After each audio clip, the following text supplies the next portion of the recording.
तो जो म्हणला होता ना की पोरीचा एवढा मोठा विषय झालता, तर आमचं पोरीपर्यंत जातच नव्हतं, कारण मीच माझ्या मित्राला चॅटिंग करायचं.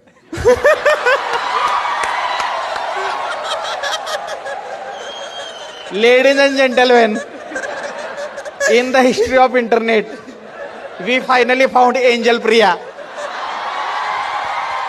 हा. किती रुपयाचं रिचार्ज मारून घेतले?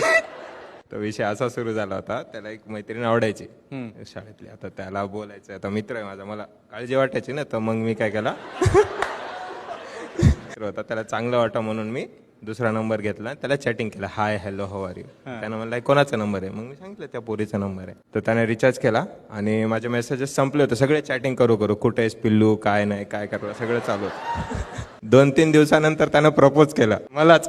मला माहिती आहे ना यानं कोणाला प्रपोज केलं. मी त्याच्या बाजूला बसून बघतोय, आत्ता सांगेल नंतर तो काय कडे सांगच ना मला. मग मी त्याला म्हणलो, भावा तुला एक गोष्ट सांगू का, वाईट नाही वाटणार.